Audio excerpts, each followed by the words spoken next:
Hello guys, eto medyo malungkot.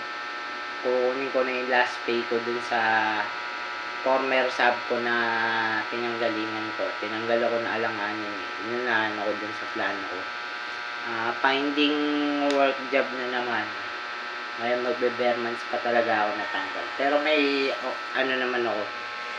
May 13 months. Sana nga lang October 2 or October 3 makuha ko na. Kasi kailangan ko yung panggalaw ba. Kasi kulang yung 2 araw na sasahurin ko ngayon. Alam mo yun, ang sakit. Ngayon nga lang ako nakakain niya after 4 days. After 4 days.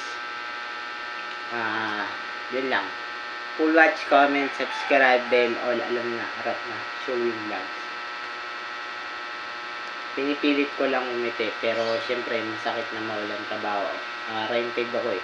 Rented ako, 1.5 monthly. Pero pinagpaalam ko naman ito na sa 30, magbabayaran kayo ng buo. Sana makahanap na ako ng trabaho kasi ang sakit eh. Ang sakit na nangyari sa akin. Yun. Pinapakulo tayo eh. Wala tayong nagagawa. Ganun talaga eh. Tapos na yung panahon ni vlogger sa NSCR kumbaga. Mamaya kukunin ko na lang yung last pay ko. 2 days lang yun. Sabi ng isang kasama ko yung pinasok ko sa FSCC, namimiss daw nila ako. Oo, namimiss ko rin naman kayo. Miss you all.